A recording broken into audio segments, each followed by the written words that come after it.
Gênesis capítulo 19. A destruição de Sodoma e Gomorra. Os dois anjos chegaram a Sodoma ao anoitecer, e Ló estava sentado à porta da cidade. Quando os avistou, levantou-se e foi recebê-los. Prostrou-se com o rosto em terra e disse: Meus senhores, por favor, acompanhem-me à casa do seu servo. Lá poderão lavar os pés, passar a noite e, pela manhã, seguir caminho. Eles responderam: Não, passaremos a noite na praça. Ló, porém, insistiu tanto que eles o acompanharam e entraram na casa dele. Então preparou-lhes um banquete e assou pão sem fermento, e eles comeram. Ainda não tinha ido deitar-se, quando todos os homens de toda a parte da cidade de Sodoma, dos mais jovens aos mais velhos, cercaram a casa. Chamaram Ló e disseram: Onde estão os homens que vieram à sua casa esta noite? Traga-os até nós aqui fora para que tenhamos relações sexuais com eles. Ló saiu da casa, fechou a porta atrás de si e lhes disse: Por favor, meus irmãos, não façam esse mal. Olhem, tenho 2 filhas que ainda são virgens. Vou trazê-las para que vocês façam com elas o que for bom aos seus olhos, mas não façam nada a estes homens, porque se acham debaixo da proteção do meu teto. Saia da frente, replicaram e acrescentaram. Este homem chegou aqui como estrangeiro e agora quer ser juiz? Faremos a você pior do que a eles. Então empurraram Ló com violência e avançaram para arrombar a porta. Nisso os 2 homens estenderam os braços para fora, puxaram Ló para dentro da casa e fecharam a porta. Depois feriram de cegueira os homens que estavam à porta da casa, dos mais jovens aos mais idosos, de maneira que não conseguiam encontrar a porta.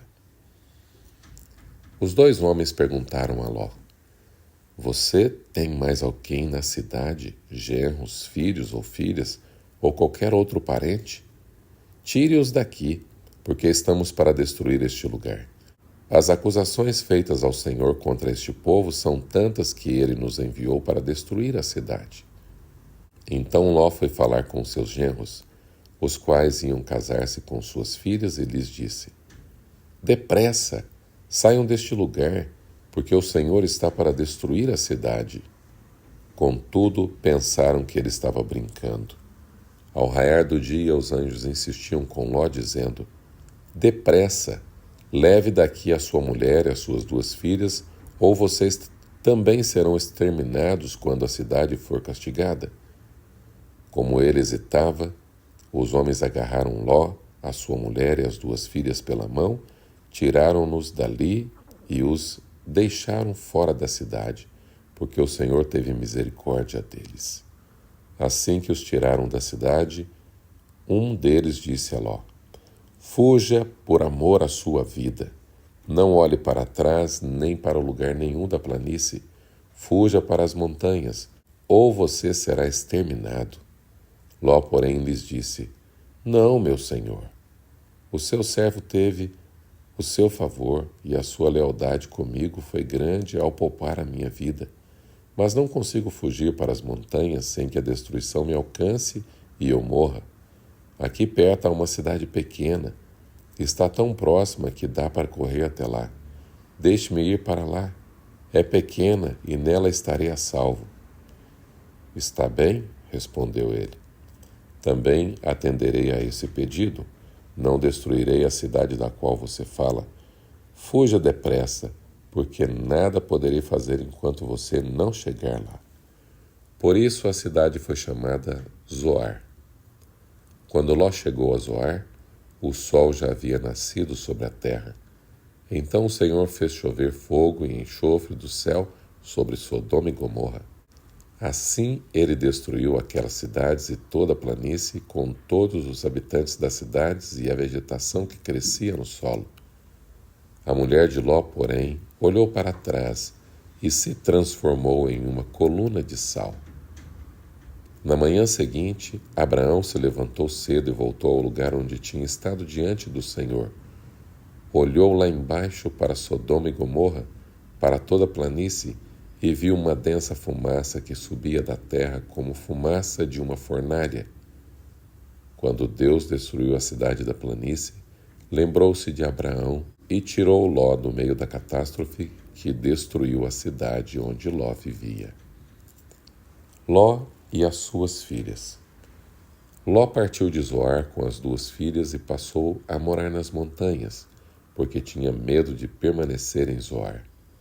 Ele e as 2 filhas ficaram morando em uma caverna.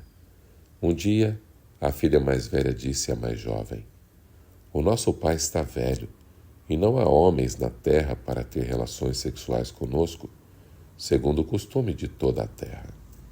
Vamos dar vinho ao nosso pai, depois nos deitaremos, e por meio dele preservaremos viva sua descendência." Naquela noite, deram vinho a seu pai, e a filha mais velha foi e se deitou com ele, sem que o pai percebesse quando ela se deitou, nem quando se levantou. No dia seguinte, a filha mais velha disse à mais nova: "Ontem à noite deitei-me com o meu pai. Vamos dar-lhe vinho também esta noite, e você se deitará com ele, para preservar viva a descendência de nosso pai." Então outra vez deram vinho ao seu pai naquela noite, e a mais nova foi e se deitou com ele, sem que o pai percebesse quando ela se deitou, nem quando se levantou. Assim as 2 filhas de Ló engravidaram do próprio pai. A mais velha teve um filho e deu-lhe o nome de Moabe. Este é o pai dos moabitas de hoje. E a mais nova teve um filho e deu-lhe o nome de Ben-Amim. Este é o pai dos amonitas de hoje. O Reavivados por Sua Palavra de hoje, Gênesis 19, narra a destruição de Sodoma e Gomorra e o livramento da família de Ló. A mensagem central desse capítulo para os nossos dias é um chamado urgente ao arrependimento, à vigilância espiritual e à fidelidade a Deus em meio à corrupção moral do mundo. Sodoma era uma cidade marcada por violência, imoralidade e rejeição de Deus, e sua destruição mostra as consequências do pecado persistente. Deus, em sua misericórdia, envia anjos para livrar Ló, lembrando-nos de que Ele cuida dos que escolhem viver de forma justa, mesmo cercados pelo mal. O olhar da esposa de Ló para trás simboliza o apego ao pecado e ao passado, algo que muitos ainda vivem hoje. Jesus até usou esse exemplo em Lucas 17:32, dizendo: "Lembrai-vos da mulher de Ló", alertando sobre os perigos de um coração dividido entre Deus e o mundo. A mensagem de Gênesis 19 nos desafia a viver com pureza, coragem e desprendimento das coisas deste mundo, confiando no livramento de Deus e mantendo os olhos firmes em sua vontade.